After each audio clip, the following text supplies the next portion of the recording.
Snapchat, do you love it? Do you hate it? Do you use it? We definitely... Do you abuse it? We definitely do. So there's an interesting article from medium.com, and it's for people that maybe are uncomfortable with Snapchat. It's actually called How to Stop Being So Damn Uncomfortable with Snapchat. And it's specifically directed at people who are hesitant to use the medium and that maybe work in journalistic platforms a little bit like this.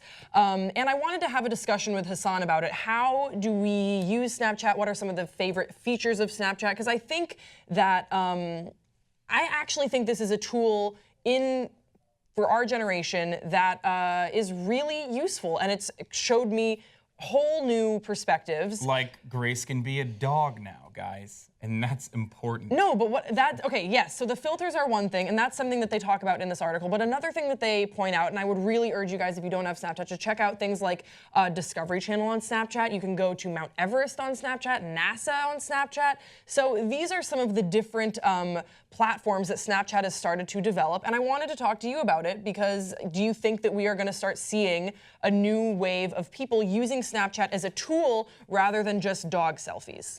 Okay.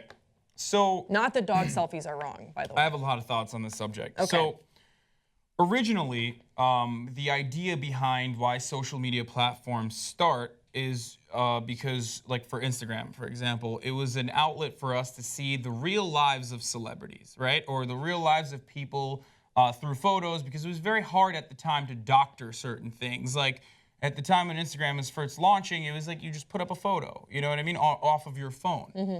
So it was very real, and we as a society have this obsession with celebrity culture, have an obsession with seeing like the authentic way you are behind the camera, or how you are as a person. And unfortunately, that completely eroded into what Instagram is now, which is basically a combination of like really carefully doctored, super intensified imagery that have nothing to do with the real lives that people actually live. So, and that's usually what's successful on what's successful on Instagram. Now, the reason why I'm mentioning this is because currently the way what technology allows us to do on Snapchat is very limited. So we can't really alter it. We can't really doctor the things that we see on Snapchat. Therefore, it is the next wave of authenticity. When you watch like Kylie Jenner snaps, or when you watch my snaps even, or Grace's snaps, you really see how we're like, because we currently don't have the technology to just like alter that imagery as much as we can. Aside from a filter. Aside from a filter, which is very minimal, and it's like, that's just added humor. Right. Right? And actually, it's interesting you bring that up, because a lot of the filters are criticized for this beautification that they put on your selfies, right? Mm-hmm. I think that's one way that a lot of, especially girls, use Snapchat in a way to like doctor or alter their images. 100%. Now I've thought, like I said, I've thought about this extensively. So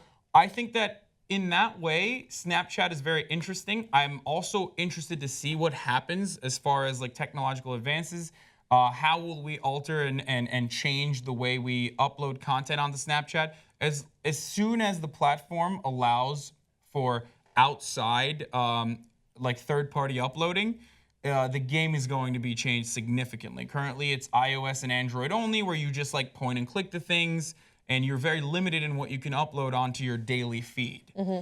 But eventually, once we can do like third-party uploading, which I don't know if Snapchat will ever allow or not, like they do with the Discover platform, it could be a completely different thing, and it'll probably bastardize the original intent behind why we created Snapchat to begin with. So I feel like that's a little bit of a pessimistic take on where we're going with Snapchat. And I, for my part, disagree, although I do hear where you're coming from. I recently have discovered the Discover option on Snapchat, and I absolutely love it. It's been around for a while, Grace. I know, but I thought it was kind of spam. I didn't like it, but I really like now having Snapchat as a way to get my news when I'm on the go. How much are they paying you? No, they're not. How much are they paying you? God, I wish. You want to pay me, Snapchat? Yeah, they have. You want some more sex appeal on your? Yeah, $22.3 billion valuation right now. It's one of the most inflated valuations I've ever seen. Well, but I think that what we're hearing about, and why you have these articles coming out trying to persuade people to give the medium a go,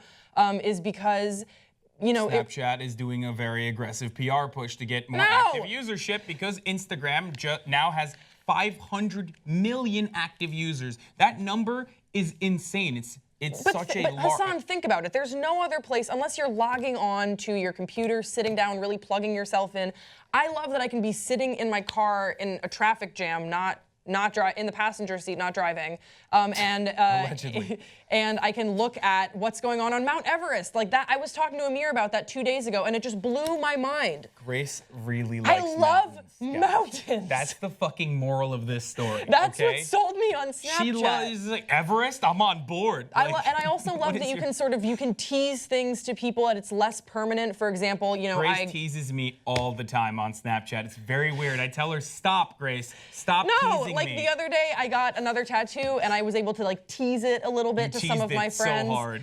Oh, God damn it. You teased us. You tickled our fancy. Or like little jokes that I probably wouldn't want to actually share at a stand-up show. I can just kind of say them on the go and they're there for a second. Are you saying Snapchat is your platform for shit jokes? Is that what it is? Okay. Look.